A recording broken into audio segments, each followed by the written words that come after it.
She was 19 and homeless. No coat, no room, no family, waiting just a canvas tool roll, and $8 she had earned tuning a church piano before dawn. And with that $8, she bought a forgotten harpsichord jackmaker's studio outside Ipswich, Essex County, Massachusetts, where it fell off county maps in 1971. The north sill had rotted through. Half the slate roof lay in the weeds. The county condemned it on October 14, 2022, with demolition planned for the first thaw of spring. But behind the false back of a narrow plectrum drawer, unopened for more than 50 years, waited a sealed inheritance of money, brass wire, and one impossible design. Before we continue, if stories like this mean something to you, hit subscribe. And tell us in the comments where you're watching from. We love seeing how far these stories travel. Iris Mercer had been listening her whole life without knowing it. As a child in Dorchester, she learned a house by sound, the soft complaint of stair treads, the kitchen pipe ticking. Before heat arrived, the middle C on her father's upright piano that always settled a fraction flat in wet weather. Her father Daniel repaired old pianos in borrowed rooms and carried home the smell of felt hide glue and winter streets. He died when Iris was 11. Her mother Elaine closed the piano lid the morning after the funeral and placed a porcelain lamp on it, as if light could make the silence respectable. Years later, after marrying a real estate broker named Warren Pike, she forbade Iris to lift that lid at all. What survived of her father came through his older brother Silas Mercer, who worked in a narrow shop behind a bookbindery near Brattle Square. Every Saturday, Iris rode the red line to him, with 2 boiled eggs wrapped in wax paper. Silas made and repaired harpsichord actions, the hidden forest of pearwood jacks that rose beneath the strings. He taught her to plane each jack until it slid without wobble to cut a holly tongue, so the pivot pin sat true, and to bevel crow quill against a brass string until it spoke without scratching. At noon, they drank tea from chipped cups, while he balanced boar bristle springs on his thumbnail. Before closing, he let her test one note at a time, never a chord, because he said a mechanism deserved to tell the truth alone before joining the others. The music depends on what nobody sees, he told her. Iris understood that he meant more than instruments. Care was often hidden, but hidden did not mean small. Silas died during her final year of school, 3 days after a stroke took his speech. His landlord cleared the shop before Iris could reach it. The pearwood blanks, brass gauges, quill knife notebooks, and a walnut chest marked with her grandfather's initials went to an estate hauler. She recovered only the canvas tool roll Silas had kept beneath his bench. Warren entered the Mercer house quietly, and then altered its weather. Doors stayed shut. Meals were timed. Mail disappeared into his desk drawer before anyone else touched it. He disliked old wood, unprofitable repairs, and the dust Iris carried home from volunteer work at a piano warehouse. Elaine began asking permission with her eyes, before speaking, though no one had told her to. The upright piano was sold to a hotel renovator one gray Monday, while Iris was at class. On November 3, 2022, Iris came home to find her duffel bag standing upright beside the front door. One buckle had been fastened wrong. Warren remained in the kitchen, turning the pages of a newspaper he was not reading. Her mother held Silas's tool roll against her apron, then set it on top of the bag without meeting Iris's face. "Take your bag. Do not come back here." The 8 words were Elaine's, but Warren's hand stopped moving on the paper as she spoke them. Iris waited for her mother to add something, even her name. Elaine touched the brass latch of the door instead. That small movement was the betrayal. Iris lifted the bag, slid the tool roll beneath one arm, and walked out before the porch light came on. For 6 weeks, she slept wherever walls held back enough wind. 2 nights passed in the waiting room at South Station until a guard learned her face. In Cambridge, she folded herself behind a laundromat dryer vent where the bricks stayed warm until 2 in the morning. She spent 4 nights in the back pew of a church near Central Square after the sexton. Mrs. Alvarez began leaving the side door unlatched. In Quincy, she slept beneath a canvas boat cover in a repair yard, waking before the mechanics arrived. Her money fell from $8 to $6.25, then $4.10, then $1.83. She ate oatmeal from paper cups, drank library water, and used a single laundromat sink to wash her shirt. Each morning, she rolled Silas's tools out on her knees and checked for rust. Rain drove her into the Boston Public Library on the 42nd day. In the basement periodicals room, she found a county surplus bulletin tucked inside a week-old newspaper. Most listings were tax lots, collapsed sheds, or landlocked parcels. One line had been underlined in blue pencil: abandoned craft studio, Jack and Action Works structure as is, minimum bid, $800. A clerk's number followed along with a demolition notice and a deadline 3 days away. Iris copied the address onto the back of a rejected meal voucher. She counted her coins twice, then placed $8 in a separate envelope by exchanging the rest of her change with the librarian at the information desk. That left nothing for the road. She closed Silas's tool roll, tied it with his old cotton cord, and chose the studio before she had seen it. By sunrise, Iris was walking north with a deed application in her pocket and no money left to turn around. The northbound bus carried Iris as far as Newburyport because the driver found her asleep against the window and chose not to ask for the final portion of the fare. She woke to the hiss of the folding door, stepped down with Silas's tool roll under her coat, and began walking south along Route 1A. The studio lay 21 miles away by the roads she could safely follow. That night, she slept in a hay barn outside Rowley, burrowed beneath a loose horse blanket, while the temperature fell to 27 degrees. Before dawn, the farmer found her sitting beside the open door, brushing straw from her hair. I was a broad man, with one cloudy eye and mud-dried white on his boots. He looked at the tool roll, then at the road. Heading somewhere particular, Ipswich. He poured coffee into the lid of his thermos and handed it over. The metal burned her palms pleasantly. That road will take you there. By noon, she entered the town, beneath a sky the color of unpolished pewter. She passed Marcarell's bakery with fogged windows, Dawson's Shoe, Repair, with 3 cracked boots displayed on a shelf, the Choate Bridge pub beside the river, Winthrop Hardware, under a green canvas awning, and a narrow stationery shop called Paper Moon, where a woman was tying brown parcels with red string. The businesses appeared kept rather than prosperous. Their doors had been painted many times. The Essex County Property Office occupied 2 rooms in the rear of a brick municipal annex off South Main Street. Heat clanged through the pipes. A rack of wet umbrellas stood beneath a framed photograph of the county courthouse, and a brass wall clock lost 3 minutes every hour. The clerk behind the counter wore silver spectacles attached to a black cord. Her white hair had been cut level with her jaw, and each time she turned a page, she pressed its corner flat with the side of her thumb.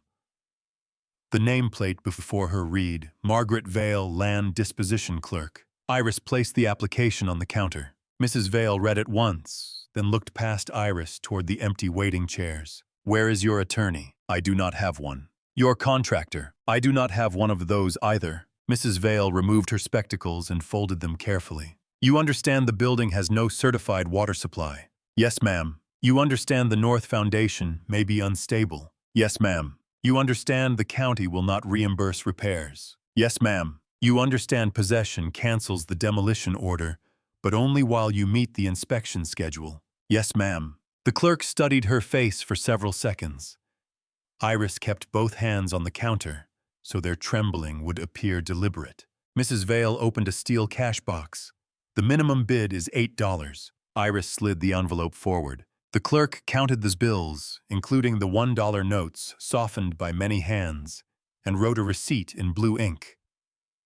From a drawer, she took a deed packet, aligned its pages against the counter, and lowered a brass stamp with both hands. The mechanism struck with a dense official sound. A circular county seal appeared beside Iris's name. "You will take County Road East to Linebrook Road," Mrs. Vale said. "Continue beyond the old school. At the split keep left where the pavement narrows. The Mercer property begins after the second stone wall." Her thumb stopped over the deed. Mercer. Iris waited. Mrs. Vale leaned closer to the application. "Any relation to Silas Mercer?" "How was my uncle?" The clerk sat back. For the first time, the careful order of her face loosened. Silas had repaired the action of a small Flemish harpsichord, owned by the First Congregational Church 23 years earlier, she explained. No other technician would touch it because mice had eaten the dampers and several pearwood jacks had swollen crooked. Silas worked in the vestry for 9 Saturdays, accepting only train fare and soup. Mrs. Vale had been the church treasurer then. She remembered a dark-haired girl sitting beneath the instrument sorting tiny wooden pieces by length. "You were there," she said. Iris remembered the red carpet, the smell of old hymnals, and Silas laying each restored jack across her open palm. "I was 8. Mrs. Vale turned toward a filing cabinet and removed a yellow folder tied with cotton tape. Inside was a survey copied in 1948. The studio had once belonged to Edwin Mercer, Silas's grandfather's brother, though its ownership had passed through unpaid taxes and county seizure. The workshop closed on September 30, 1971. No living claimant had answered the notices. "Silas came here once asking about it," Mrs. Vale said. "He had no money for the back taxes then. He said someone should keep the place from being flattened." She pushed the survey across the counter. "He never told me. Some hopes become private when they have waited too long." Mrs. Vale placed Iris's first dollar in the cash drawer, then changed her mind. She tucked it beneath the blotter in her own desk. "The inspector comes on the first Monday of every month. Make the roof safe before snow. Keep the deed dry." Outside, the afternoon had sharpened. Iris followed County Road past salt marshes flattened by November wind. A mile beyond the last clustered houses, she met an old woman stacking split maple beside a mailbox marked Fenwick. The woman wore a man's wool cap and held each log against her chest before placing it. "I bought Mercer's ruin," she said without greeting. "Yes, ma'am." The woman nodded toward a narrow lane. Beside her, a brindled dog with one white ear watched Iris but did not bark. "Name's Ruth Fenwick. Dog's Amos. Walnut trees will tell you when you're close." They did. 6 black walnut trees stood beyond the second stone wall, their bare branches joining above the lane like dark fingers. Fallen husks crushed beneath Iris's shoes and released a bitter green smell. The studio emerged slowly from behind them. It was a 1.5-story timber building, perhaps 24 feet wide and 36 feet long, sheathed in weathered cedar boards gone silver at the edges. Moss lay thick along the north pitch of the slate roof, where a section had collapsed around a broken rafter. The chimney leaned slightly west. 2 windows had been boarded, and one still held glass that bent the surrounding trees into wavering shapes. Above the door hung a nearly erased sign, "E. Mercer, Jack's Tongues and Action Work." The key Mrs. Vale had given her resisted twice before the lock turned. The door opened 4 inches and stopped against something inside. Iris pushed with her shoulder. A fallen stool scraped across the floor, raising dust that tasted faintly of chalk and cedar. Cold air moved around her ankles. Somewhere in the rear room, water dripped with the steady patience of a clock. The front room held a brick hearth, 2 work tables, and shelving bowed under empty wooden trays. Pearwood shavings lay in pale curls beneath one bench, protected from decay by the dryness of the room. When Iris lifted one, it broke with a clean snap. Crow quills gray and black had collected along the wall like the remains of small wings. She ran her fingers across the nearest table. Beneath the dust, the wood was smooth where generations of wrists had rested. The back room smelled different, sharper, and enclosed. Cedar drawers filled one wall from waist height to the ceiling, each fitted with a narrow brass pull. Labels remained on several fronts. Holly tongues, bristle springs, Delrin trials, quill raven, quill crow. A foot-powered lathe stood under the western window.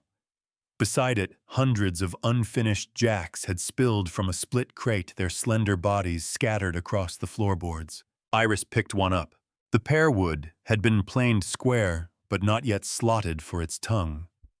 Its maker's pencil mark remained near the base, a single deliberate line. She balanced it upright on her palm, as Silas had once taught her. The well pump outside produced brown water after 27 strokes, then ran clear enough for washing. She drank only after boiling a cup over a small flame made from broken drawer dividers. The water carried iron on the tongue. Her meal was half a heel of bread the farmer had placed in her coat pocket without telling her. Night entered through the broken panes. Iris dragged the fallen stool away from the door, spread her coat on the floor beside the hearth, and placed Silas's tool roll beneath her head. Mice moved inside the walls. Slate shifted once on the roof with a sound like a plate settling in a cupboard. She lay awake, facing the wall of cedar drawers. Nothing in the room welcomed her. Nothing ordered her to leave. The smallest hidden pieces carried the heart of the music. For the first 3 days, Iris learned the property by failure. The well gave clear water only after 40 strokes each morning, and even then she boiled it in a dented enamel pan left beneath the hearth. The outhouse door would not close because one hinge had pulled loose from the cedar frame, so she tied it shut with a length of hemp cord from Silas's tool roll. At night, she mapped the floor by sound. The board beside the front window sighed once. The plank near the lathe clicked twice. A loose tongue of pine outside the back room gave a sharp report that carried through the walls like a snapped twig. On the 4th morning, she walked back into Ipswich with a list written on the margin of the county survey. Winthrop Hardware smelled of lamp oil, cold iron, and the sweet dust of open seed drawers. Rows of wooden bins climbed toward a pressed tin ceiling. Behind the counter stood a man with a copper-colored beard, divided into 2 narrow points, as though he had combed it around an invisible button. "Rufus Winthrop," he said. "You must be the Mercer girl. I need chimney brushes and roof felt. You need more than that." He read her list without touching it, then looked at the canvas roll under her arm. "I have no money today," Iris said. "But the inspector comes in 3 weeks." Rufus took a pencil from behind his ear. "I can open an account for materials. Not luxuries, not prepared food, and not more than $30 until you pay something back. I cannot promise when. I did not ask when." He wrote Iris Mercer Studio in a ruled ledger and slid a small book across the counter. Its cover read, "Practical House Repair for the Owner of Limited Means." "Previous edition," he said. The new one moved all the useful drawings. Her first account held a 6-inch wire chimney brush for 4 to 80 samos and 20 feet of rope for 2.25 thumbs, a tin of stove blacking for 90 cents, 3 pounds of cut nails for 2 panes of salvage glass for $3.50, and a canvas dust sheet for 110 tons. Rufus added a pair of leather gloves without writing down a price. Back at the studio, Iris tied the wire brush to the rope and wrapped the other end around her waist. The chimney had no safe roof access, so she removed the stovepipe collar inside and worked upward from the hearth. She pushed the brush until it lodged, twisted it a quarter turn, drew it down 6 inches, then drove it upward again. Creosote fell in black scales, first dry and brittle, then greasy enough to stain the gloves. Twice the rope burned across her palm. Once a dead starling dropped into the hearth with its wings folded close. She worked for 6 hours, rested, and returned for 3 more. Near dusk, the brush broke through the final narrowing. Cold air drew downward, clean and immediate. Iris held a strip of newspaper near the flue and watched the flame bend inward. She laid 3 splinters of cedar over twisted paper, added 2 pieces of dry walnut from beneath Ruth Fenwick's stone wall, and struck a match. The first flame went out. The second found the cedar and moved along its edge with a thin blue base. Smoke rose without spilling into the room. Iris sat on the hearthstone until the bricks warmed through her skirt. Her first hot meal in the studio was oatmeal stirred with well water and the last spoonful of brown sugar Mrs. Alvarez had once pressed into her coat pocket. The porridge caught at the bottom of the pan. She ate it anyway, scraping the blackened sweetness loose with Silas's narrow palette knife. The following morning she began the workroom inventory. She chose only what might still speak to the trade. On the western bench lay a cast brass jack gauge with 9 graduated slots, each worn bright, where pearwood had passed through. A shallow tray held holly tongues, no longer than her smallest finger joint. Beside them rested 3 bundles of boar bristle tied in faded blue thread. A crow-quill knife with a triangular blade had rusted along one side, but retained its edge near the tip. 2 lead weights, stamped 4GR, and 6GR sat beneath a folded chamois cloth. There was also a tuning hammer with a rosewood handle, a brass string micrometer, and a pine fitting board pierced by hundreds of pinholes where jacks had once been aligned beneath imaginary strings. Iris cleaned each object with a dry cloth and placed it on the front bench. The cedar drawers required more patience. Most opened after she worked candle wax into their runners. Some held only shavings. Others contained cracked tongues, bent pivot pins, or feathers eaten to their shafts. The drawer marked Plectrum finished resisted until she braced one foot against the wall and pulled with both hands. It came free all at once. The drawer was shallower than its neighbors, though its face matched them exactly. Iris sat it on the bench and measured the interior with the brass gauge. 9 3/8 inches. The adjacent drawer measured 11. She tapped the bottom with one knuckle. Dry cedar answered. She tapped the back. The sound was lower. Iris turned the drawer over and weighed it in her hands. Empty, it should have been lighter than the tongue drawer. It was nearly twice as heavy. Along the rear edge, beneath a film of dust, 4 wooden pegs had been shaved flush with the grain. She found Silas's thinnest marking knife and worked its point beneath one peg. The wood lifted reluctantly. Behind it appeared a disc of red cedar no larger than a coat button fitted into a recessed hole. It had been cut across the grain so carefully that the seam vanished unless the light struck from the side. Iris did not pry it. She heated the blade over a candle, wiped it clean, and slid it around the disc to soften what remained of the old hide glue. Then she pressed from the inside of the drawer with the blunt end of a gauge pin. The disc moved 1/16 of an inch. Behind the false back something shifted. She removed the remaining pegs and eased the panel forward. A smell of cedar metal and enclosed paper entered the room, dry but preserved. 4 packages had been fitted into the cavity with almost no wasted space. The first was wrapped in oiled linen and tied with linen thread. Inside lay a set of 5 heirloom tools, a quill knife honed to a narrow crescent, 2 pearwood planes small enough to close in her fist, a bow drill with a whalebone handle and a brass burnisher darkened by long use. Each carried the same tiny mark, a split leaf crossed by a vertical line. The second package held raw materials. Crow and raven quills were bound between 2 slats to keep them straight. Beside them lay holly blanks, boar bristle springs, and a coil of old brass wire whose surface had deepened to the color of dried wheat. A paper tag read, "London Wire, 1786, do not polish." The third parcel contained folded drawings on linen-backed paper. Iris opened only the top sheet. It showed a jack body unlike any she had seen, with a weighted tongue and a narrow secondary spring intended to soften the return after the plectrum passed the string. Notes crowded the margins in 3 different hands. One line had been underlined twice: let the note release before the wood returns. The final object was a rectangular tin box sealed with black wax. Iris carried it to the hearth, where the afternoon light was steadier.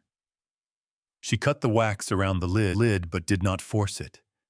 Instead, she warmed the box between her palms until the metal expanded enough for the seal to loosen with a quiet click. Inside lay a letter, several cloth rolls, and paper packets labeled by year. She left the letter folded. The first roll contained $20 gold pieces, each nested in a stitched pocket.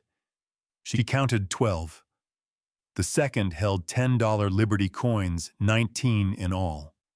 There were also 47 silver Morgan dollars, 23, Barber half-dollars, and a narrow packet of old banknotes, flattened between sheets of rag paper. Beneath them lay modern currency and $100 bills bound in bands from a bank that had closed in 1968. Iris counted once on the fitting board, then again on the clean hearthstone. The total came to $43,500 exactly. At the bottom of the box, beneath a square of wool, she found a tarnished medal on a faded ribbon. The bronze showed a soldier standing between the words "service" and "honor." On the reverse had been engraved "Thomas E. Mercer, Argonne." She placed it beside the brass wire and sat without touching the money. The studio had become very quiet. Even the drip in the back room had stopped. Iris could hear the small fire collapsing inward and the wind pressing one loose slate against another above the north wall. Before dark, she returned every coin to its cloth pocket and every bill to its band. She covered the drawings with their linen sheet.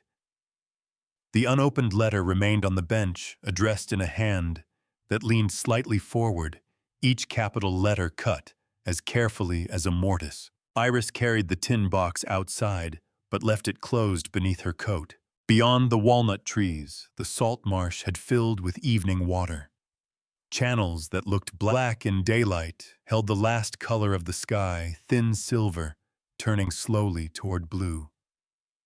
She sat on the stone wall until her hands went numb and watched the tide enter every narrow place without hurry. She did not read the letter that night. The smallest hidden pieces carried the heart of the music. At first light, Iris brought the tin box back inside and set it where the weak sun crossed the fitting board. The handwriting on the envelope stopped her before she touched the seal. Its capitals leaned forward, narrow and exact, the same hand that had labeled the brass wire and written instructions along the old drawings. She had seen it once before, copied into Silas's notebook beneath the name Edwin Mercer. She opened the envelope with the crescent quill knife. "My dear one, whoever you are, if you have found this letter, then the false back remained sound, the cedar stayed dry, and someone patient enough to notice a wrong measurement has entered this room. That is qualification enough. My name is Eleanor Ruth Mercer. In March of 1970, Dr. Samuel Horowitz at Massachusetts General Hospital in Boston told me that the weakness in my hands came from amyotrophic lateral sclerosis. He spoke gently and gave me 18 months. I was granted more, though not enough to finish what rests beside this letter. Our work began with Elias Mercer, born in 1772 in Newburyport, who apprenticed under a London action maker and opened this shop in 1796. His son Nathaniel, born here in 1801, rebuilt it after the fire of 1838. Nathaniel's daughter, Rebecca Mercer Hale, returned from Providence in 1879 and kept the trade alive when buyers insisted that women could not cut a reliable plectrum. Her daughter, Clara Hale Mercer, born in 1878, trained my father, Edwin, and Edwin trained me. 4 generations worked at this bench before my hands began to fail. The trade closed on September 30, 1971. My brother Thomas was killed in the Meuse-Argonne fighting in 1918. The medal in this box was sent to our mother with a flag and a letter that tried to make one death sound orderly. It was not. After my father died, I kept Thomas's tools beside mine because work was the only form of remembrance that did not ask me to speak. For more than 30 years, this room has held its silence. Should you attempt the weighted tongue, shown in the drawings, begin with pear wood dried below 12% moisture. Cut the holly tongue at 1 part thickness to 7 parts length. Warm the hide glue to 140 degrees Fahrenheit, never boiling, and clamp the pivot leather for 12 minutes. The secondary spring must return the tongue in less than half a second, but it must not strike the jack body. Bevel crow quill from the underside in 3 passes, then test it against brass wire before touching a finished string. Do not polish the old wire.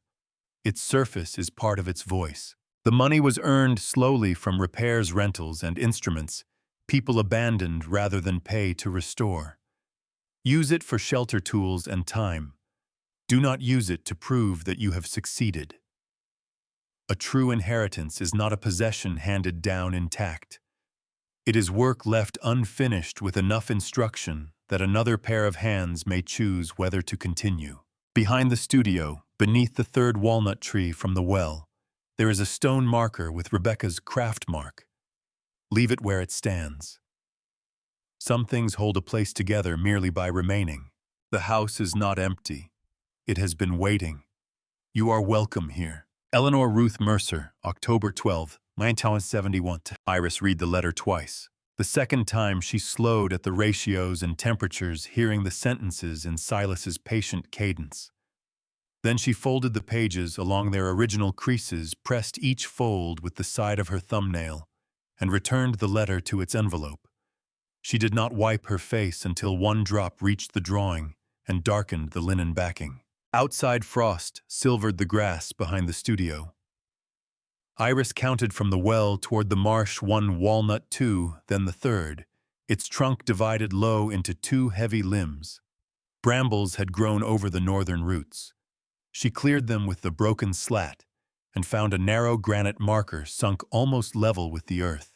Its face bore the same craft mark, cut into the heirloom tools, a split leaf crossed by 1 vertical line. Iris brushed soil from the carving with Silas's old toothbrush.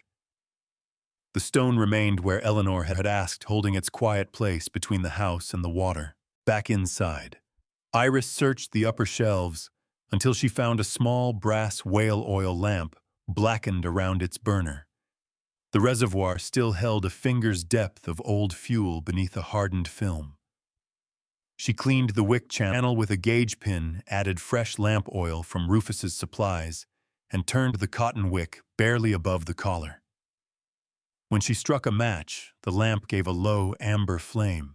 Its light reached the brass gauge, the quill knife, and Eleanor's folded letter without brightening the whole room. Iris understood then that she had not arrived alone. Mrs. Alvarez had left a church door unlatched on freezing nights. The Rowley farmer had given her coffee and hidden bread in her pocket. Margaret Vale had moved $1 from the county drawer into her own desk rather than let it disappear. Rufus Winthrop had opened a ledger for a stranger and written down every debt except the gloves. None of them had rescued her. Each had simply made the next mile possible. Before we go farther, think of one small kindness someone once gave you when they had no reason to. Perhaps it was a meal, an unlocked door, a ride, or a sentence spoken at the right hour. Tell us about it in the comments. Quiet kindness lasts longer when it is remembered. That night, Iris placed the tin box beneath the fitting board and laid the heirloom tools beside her coat in a careful row.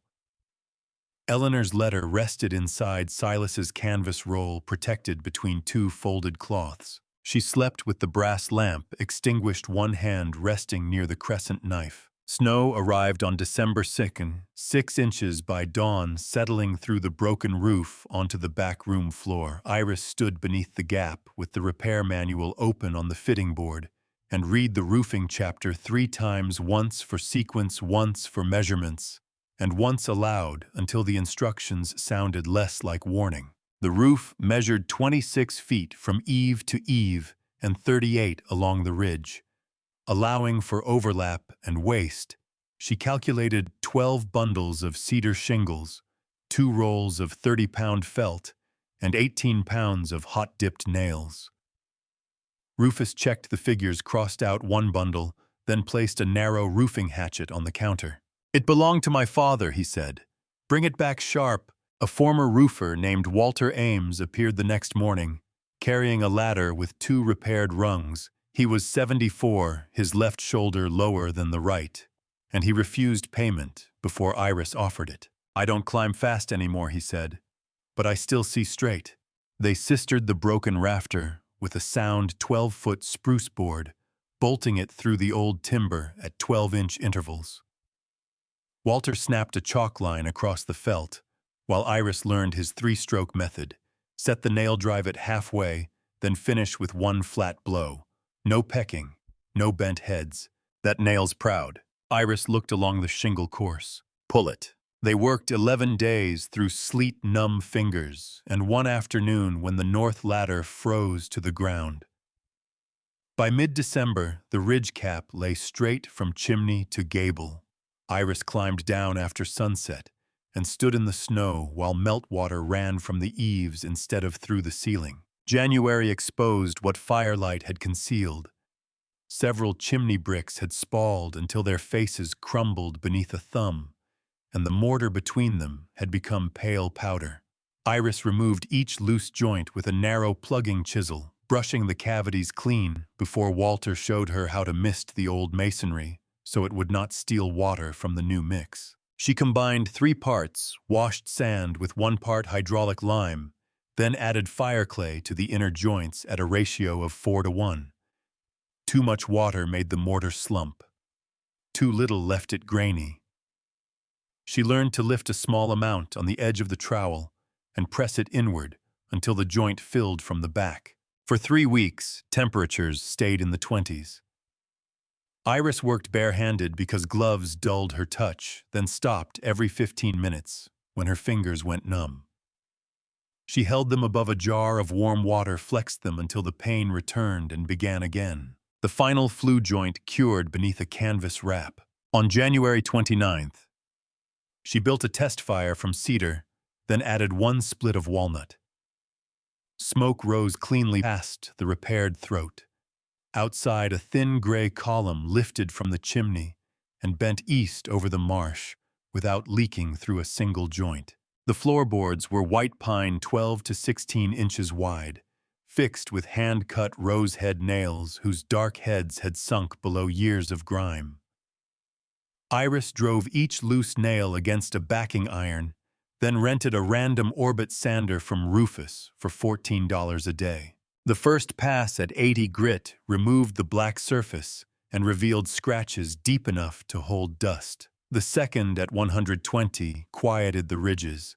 The final pass at 220 left the boards smooth without erasing the saw marks at their edges. Iris vacuumed every seam with a borrowed shop hose and wiped the floor twice with linen cloth. She rubbed in 3 thin coats of boiled linseed oil, waiting until each surface stopped feeling tacky beneath her knuckles. The last coat cured for 48 hours, with the windows cracked. As the oil settled, the wood changed from dark honey toward mahogany, though no 2 boards took the color alike. One morning before the second coat, Iris woke unable to lift the sander. She walked to the marsh instead. A great blue heron stood in shallow water, one leg folded, its long body motionless, while ice moved around the reeds. Iris remained there until noon. She did no work that day. The next morning she returned to the floor and began at the doorway. 8 windows remained in the studio. 3 had no glass, 4 were cracked from corner to corner, and 1 held an original pane from 1788. Its surface wavering with tiny bubbles. Iris left that pane untouched even though it distorted the western bench. She cut replacement glass, 1/8 inch, smaller than each rabbit, set the panes against thin beds of Day P33 glazing putty, and pressed glazing points at 6-inch intervals. Rufus taught her to roll the putty between her palms, lay it along the sash, then draw the knife in one continuous stroke so the bevel shed water beyond the muntin. The sash cords had rotted inside the frames. Iris fed quarter-inch cotton cord over each pulley, tied a figure-8 knot around the cast-iron counterweight, and lowered it slowly into the pocket. The first knot slipped. The second held. By the 7th window, her hands understood the work before the manual did. On the last afternoon of February, Iris seated the final pane and cleaned the putty line with the corner of her knife. Outside, a chickadee landed on a bare walnut branch no heavier than one of Eleanor's lead weights. It turned its black-capped head toward the glass, remained for 3 breaths, and flew toward the marsh. 2 winters later, on December 18, 2024, Iris fitted the final weighted tongue into a pearwood jack and lowered it beneath a single brass string stretched across the old fitting board. She had made 37 failed versions. Some returned too sharply and struck the jack body. Others released the string late, leaving a faint metallic cough behind the note. This one carried a holly tongue cut to Eleanor's ratio, a crow-quill plectrum beveled in 3 passes, and a secondary spring made from 1 measured strand of boar bristle. Iris pressed the key lever. The plectrum rose, caught the wire, and released it cleanly. The tongue folded aside on its descent, then returned without a click. The note did not imitate a piano, nor did it lose the dry clarity of a harpsichord. It simply ended more gently than it began. Iris tested it 7 more times before allowing herself to sit down. The studio around her no longer admitted snow or chimney smoke. 8 restored windows held the winter light. The white pine floors shone beneath workbenches cleaned, but not refinished, their cuts and burn marks kept visible. Eleanor's lamp stood on the mantel beside Silas's tool roll.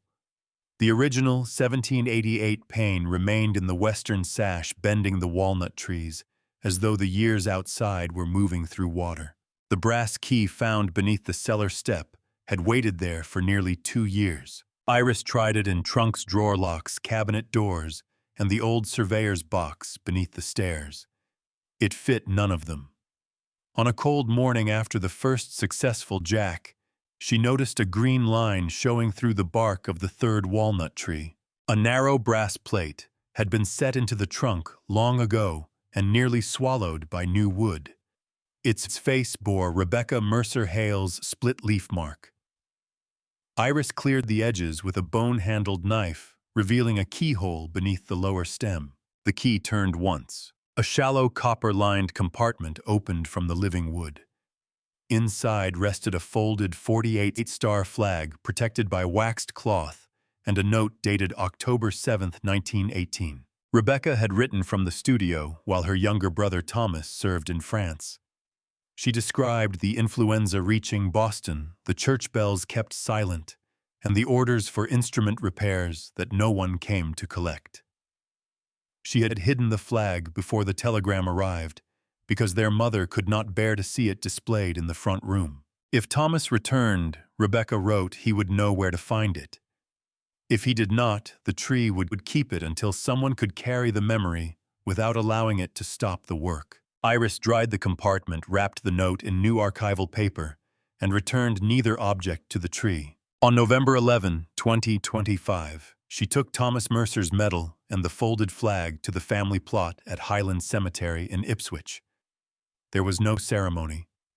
Walter Ames drove her because the rain was heavy, and Rufus stood beside the grave holding his hat against his coat. Iris placed the medal beneath the repaired stone reed, Thomas's name once, and left the flag with the cemetery archivist for proper keeping. Of the money in the tin box, she spent 4 coins. 1 paid for the pear wood used in her first full set of jacks.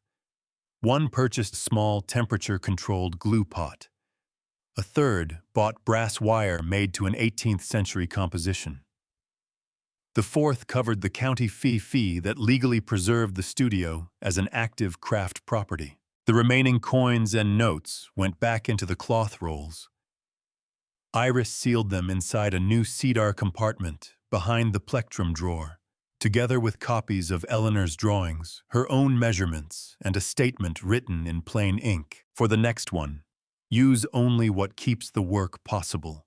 The studio reopened without an announcement. Doris at the cafe pinned a cream index card to the corkboard, beside notices for snow shoveling and piano lessons. It read, Harpsichord Action Repair, Jack's Tongue's Plectra, Inquiries by letter. No telephone number appeared, only the Linebrook Road address. The first letter came from Salem. The second came from a church in Providence. By spring, more than 40 names waited in a ruled mailing ledger, though Iris accepted only 3 commissions at a time. She still repaired piano actions for food money when the older work arrived too slowly. Caleb returned one April afternoon taller and quieter, carrying a hand-carved cedar board wrapped in an army blanket. He had copied the faded lettering from the original sign, but deepened the letters so rain would not erase them again.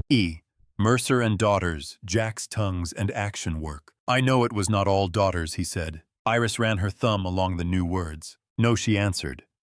But enough of them were forgotten. They hung the sign above the door before sunset. Caleb refused money, accepting instead a damaged practice jack and instructions for cutting a clean tongue mortise. He worked at the western bench until the wavering glass divided his hands into 2 different ages.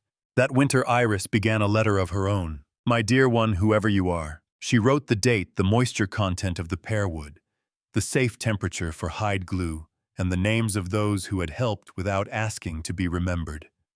She explained the weighted tongue in simple measurements and warned that the return spring must be heard in silence before it was trusted beneath a string. She did not write that the studio had saved her. Buildings did not perform such work alone. A clerk had kept $1. A farmer had shared heat. A hardware owner had opened a ledger. Dead craftspeople had left exact instructions, and Iris had chosen to follow them one careful step at a time. The smallest hidden pieces carried the heart of the music. After folding the unfinished letter, she placed it behind the new drawings and closed the false back. Outside snow gathered in the old cuts of the stone wall. The workshop windows held a low amber light, and one completed, Jack stood upright on the fitting board, waiting for the rest of its instrument. The harpsichord Jack Maker's studio waits. It has always waited. At the county office, Margaret Vale retired in the spring of 2026. While emptying her desk, she found Iris's first dollar beneath the blotter still flattened beside the blue ink receipt. Margaret placed both inside a narrow envelope, wrote Mercer Studio on the front, and returned it to the drawer for the clerk who would come after her. The Heroic Veteran Dogs is a fictional channel created to entertain, educate, and inspire the audience by exploring the deep, loyal bond between veterans and their dogs. All channel content does not represent real individuals, actual events, or documented cases. Any resemblance to real people, animals, or events is entirely coincidental.